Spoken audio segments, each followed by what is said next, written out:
Hello guys, कैसे हैं आप सब लोग। आज मैं आपको अपने गोवा की ट्रिप दिखाती हूँ। हम अपनी एनिवर्सरी पर गोवा गए थे और यहाँ पर आरू रो रहा है क्योंकि उसको चाहिए था कि होटल का रूम था उसको खोल के मैं बाहर जाऊँ, बाहर घूमने के लिए। उसको बहुत शौक है। तो फिर फाइनली हम उसको बाहर ले गए तो वो बीच पर बहुत खुश हुआ। गोवा हम दूसरी बार गए हैं अपनी एनिवर्सरी पर। वैसे गोवा में ज़्यादातर वही लोग जाते हैं जिनको पार्टीज़ पसंद है और ड्रिंक वगैरह करना पसंद है, लेकिन हम दोनों ड्रिंक नहीं करते हैं। तो हमें बस पार्टीज़ करना, बीच पर आराम से मस्ती करना, यही सब अच्छा लगता है। तो हम इसलिए दूसरी बार हमने प्लान किया था और इधर आरू की पूरी सेवा करते रहते थे, नहीं तो आरू कब गुस्सा हो जाए उसी के पीछे फिर हमें भागना पड़ता था। तो इधर डैडी आरू को हैंडल कर रहे हैं, उसको खिला रहे हैं, इधर मैं आरू का दूध ठंडा कर रही हूँ।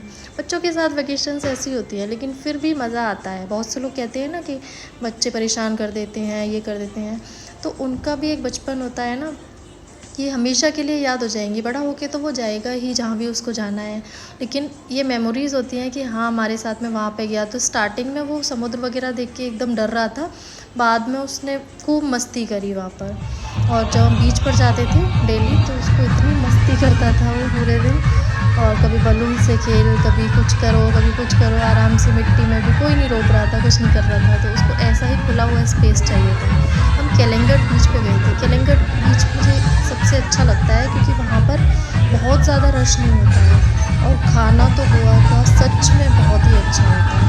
तो गोवा का खाना इतना पसंद है मुझे कि, और इस बार हमने कोई भी एक्टिविटीज़ नहीं करी, लेकिन हम पहले जब गए थे तब आरू नहीं था, तो हमने सारी एक्टिविटीज़ करी थी जितनी भी वहाँ पर होती हैं, चाहे वो जेस्की हो या फिर बनाना राइड हो, सब कुछ किया था। और इधर हम चिल करते हुए बीच पर बैटिंग है और आलू भी आराम से खा रहा है। यहाँ पर बहुत मज़ा आया है, हमने फ़ोटोशूट भी करवाया था।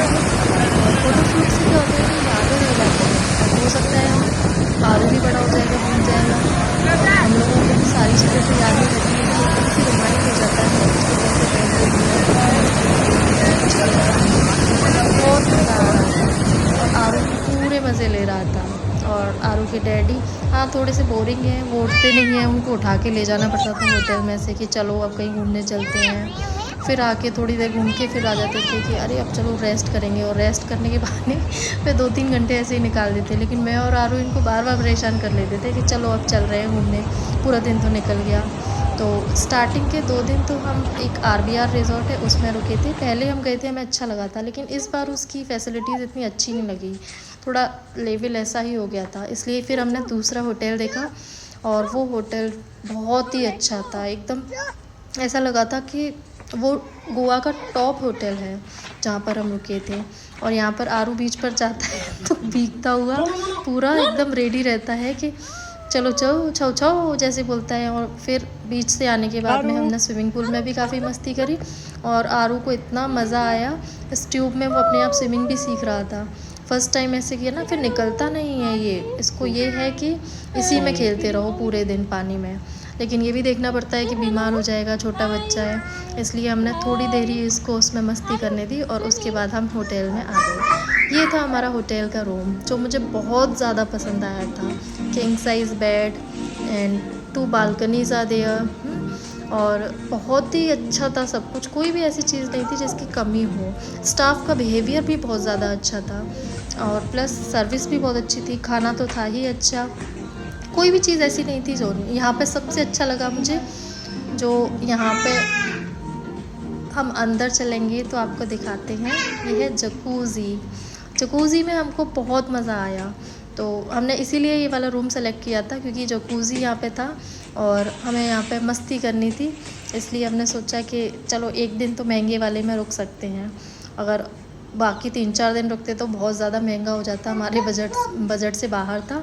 लेकिन एक दिन हमने अच्छे से यहाँ पर मस्ती करी और पूरा होटल का ही पूरा आनंद लिया, चाहे खाना हो वहाँ का या फिर जकूज़ी में हो, टीवी देखना। और आरू भी बहुत खुश था, उसको तो बस ये लग रहा था पता नहीं कहाँ आ गया हूँ मैं।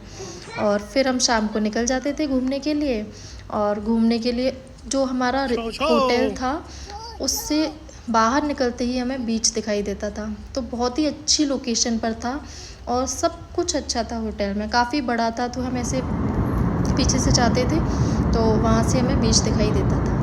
फिर फाइनली हमको लौटना पड़ा और हम ये फ़्लाइट में बैठे हैं। और आरू तो बहुत परेशान कर रहा था और इसके डैडी तो आराम से सो गए थे और इनकी एनर्जी पूरी डाउन हो चुकी है, आप देख सकते हैं। और लेकिन अभी भी आरू में एनर्जी थी और मुझ में भी थी। यहाँ थोड़े से सैड थे कि अब जाना पड़ रहा है वापस लौट के, बुद्धू घर को आए और मेरे हस्बैंड तो थोड़े से बोरिंग तो लगते हैं मुझे, लेकिन मैंने कर दिया है थोड़ा थोड़ा इनको भी। एंजॉय भी करते हैं हम, मस्ती भी करते हैं, करियर की प्रिपरेशन भी करते हैं, घर का काम भी करते हैं। मुझे लगता है सब कुछ करना चाहिए लाइफ में। हाँ, लेकिन मुझे डांट भी पड़ती रहती है कि ये तुम इतना घूमती हो ना, इसीलिए पढ़ाई पर ध्यान नहीं दे पा रही हो। लेकिन एनिवर्सरी पर हम गए थे, उसके बाद में मैंने सोचा था अब कहीं नहीं जाएंगे जब तक कुछ जॉब नहीं लग जाती या कुछ अच्छा नहीं हो जाता लाइफ में, करियर सेट नहीं हो जाता। फिर जाएंगे एकदम फ्री माइंड से, और तब तो इतनी मस्ती करेंगे कि शायद अभी मन में एक वो रह जाती है, कहीं जाते भी हैं ना, काश कोई एग्ज़ाम निकल जाए, काश कुछ हो जाए, तो कहीं ना कहीं दिमाग में रहता ही है ये। और ये एयरपोर्ट पर जब एयरपोर्ट नहीं, ये फ़्लाइट का ही है अंदर का, और आरू वहाँ पर दूध पी रहा था। फिर जब हम आए थे, ये लौटते गए थे, उसका वीडियो है। और वहाँ पे आरू को अपने फ्रेंड्स मिल गए थे बच्चों के साथ में, वो खेल रहा था ट्रेन में, उसको बहुत मज़ा आ रहा था। और हम ऐसे ही, हमारी गोवा की ट्रिप बहुत अच्छी रही। प्लीज़ लाइक कीजिए, सब्सक्राइब कीजिए। Thank you.